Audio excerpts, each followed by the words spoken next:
Harvesting rosemary and other herbs is really easy. You want to, for rosemary, pick the tips, which are a little more tender. And if that's not possible, then use some kitchen scissors to snip the hardier wood. And pinching off the top actually encourages more growth and is good for the plant.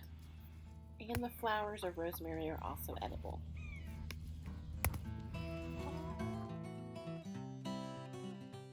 Before you start eating your rosemary, you do want to make sure that it's clean. You might think it's clean, and then you look a little more closely and you'll notice little bits of dirt on there. So just give it a rinse in some cool water. Rosemary is a great herb, and you can put it on chicken, you can put it in your spaghetti sauce.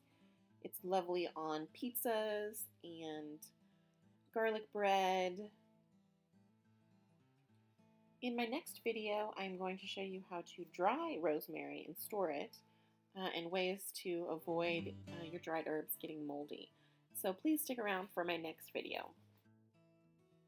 Don't forget to like, comment, or subscribe for more videos. Thanks for watching.